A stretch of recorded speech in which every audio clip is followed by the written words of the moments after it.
Ever since starting my channel, it's become clear that people have questions about what I'm doing and what I think about certain things. And so you asked for it. Actually, you didn't, but you kind of forced me to do this. Let's answer some questions.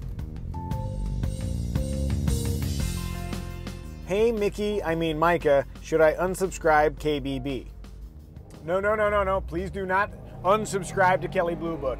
So there have been so many questions about my relationship with Kelley Blue Book and if starting my channel means that I'm leaving Kelley Blue Book. The answer is no, I'm not leaving Kelley Blue Book. Everything that I do at Kelley Blue Book remains exactly the same. I'm going to make the same reviews, and they know that I have my own channel and they have blessed my channel. The idea is this, that Kelley Blue Book is all about taking all the information about a car and condensing it down to as small a space as possible and keeping that video entertaining. So it's a very condensed, comprehensive kind of review. My concept with this channel is to have the freedom to do kind of anything I want.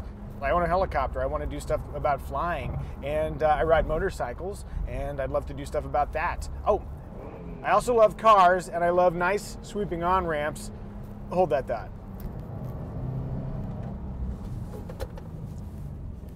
Don't you hate when you've got the perfect on-ramp and there's a light that paces you out? Oh, standing start though.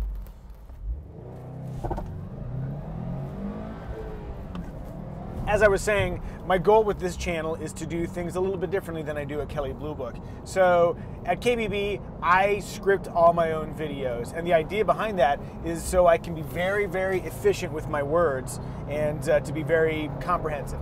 With this, it's much more of a vlog style experience, so I want to be able to just do a thing, have an experience, and then relate that experience. So that's the gist. I'm not leaving Kelley Blue Book. Please stay subscribed to both channels. That would be very nice of you to do for me. Personal favor, please. You can stop asking. I'm still employed. This is it, says, nice review. What kind of bike do you ride? Oh, that's a good follow-up. I ride a Schwinn.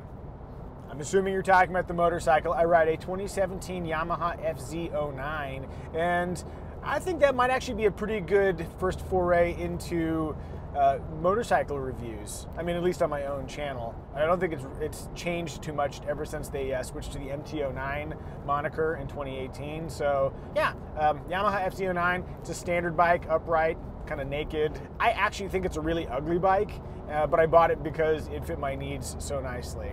Maybe we'll do a little review on that in the not too distant future. Furs says, I'm not a fan of stiff tuning cars, aka sport-oriented cars. I love floaty cars like the Lincoln Town Car. Sweating smiley faces, 3 of them. Micah, what is the most floaty car or SUV you've driven?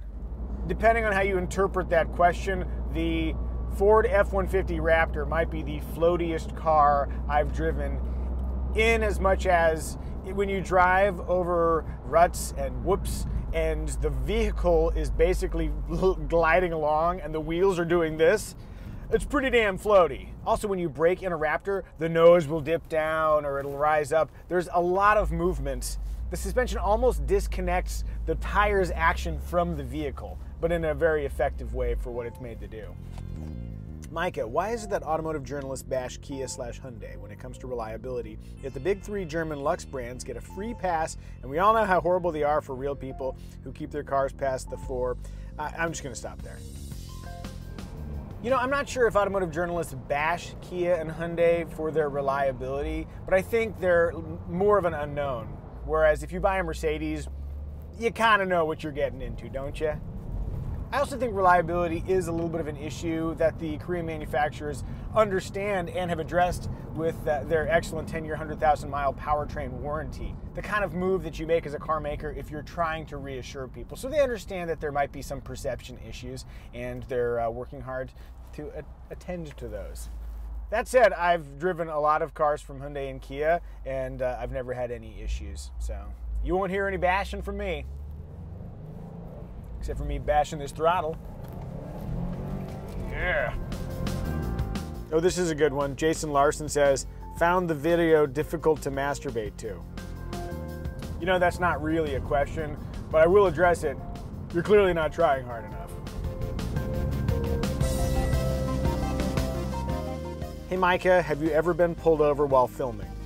I actually haven't been pulled over, but I was doing donuts. It was not a public road, but a CHP officer saw that, pulled over, and threatened me with a reckless driving ticket.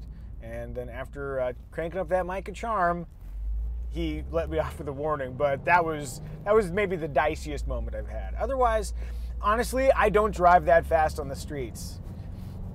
There may have been some moments in this video that have suggested otherwise, but realistically, I save my speed for the racetrack. That's not a joke. I haul ass at the track, and that's pretty much it. Except for that one time in a Raptor. It's almost becoming an overarching theme to the video. I'll Raptor all the time. Did you really own / fly the helicopter? Yes, I really do own and fly my own helicopter. It's one of those things where it's only possible because I have a very understanding wife and saved up for a very, very long time. And I mean, I suppose we could do a separate video kind of talking about some of the ins and outs of the helicopter and how that whole thing fits into my life.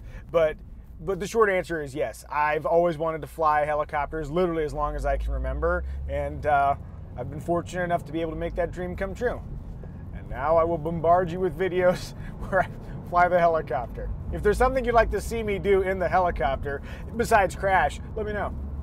All right, I answered a bunch of questions. Now you have to answer a question for me, which is, what would you like to see from this channel? And that's not just me shirking my responsibilities and asking you to do the focus group-like work of figuring out what is going to resonate with an audience. I really am curious what you guys want to know. Like, are there certain vehicles you'd like to see me drive? Will you automotive people watch me do helicopter stuff or other aviation stuff? Do car people care about motorcycles? What kind of crossover is there? I imagine there's a Venn diagram. This is the problem with doing a channel that has disparate interests, is I'm not sure what my subscribers will follow me to. So I'm asking, will you watch aviation stuff with me? Will you watch me go review a house? All right, that's all. I've arrived at my destination. If you guys like this video, subscribe, like, blah, blah, blah, blah, blah. But more importantly, let me know in the comments, and if you want to ask me other questions, maybe we'll make this a regular thing. And if you hate this, I will never do this again.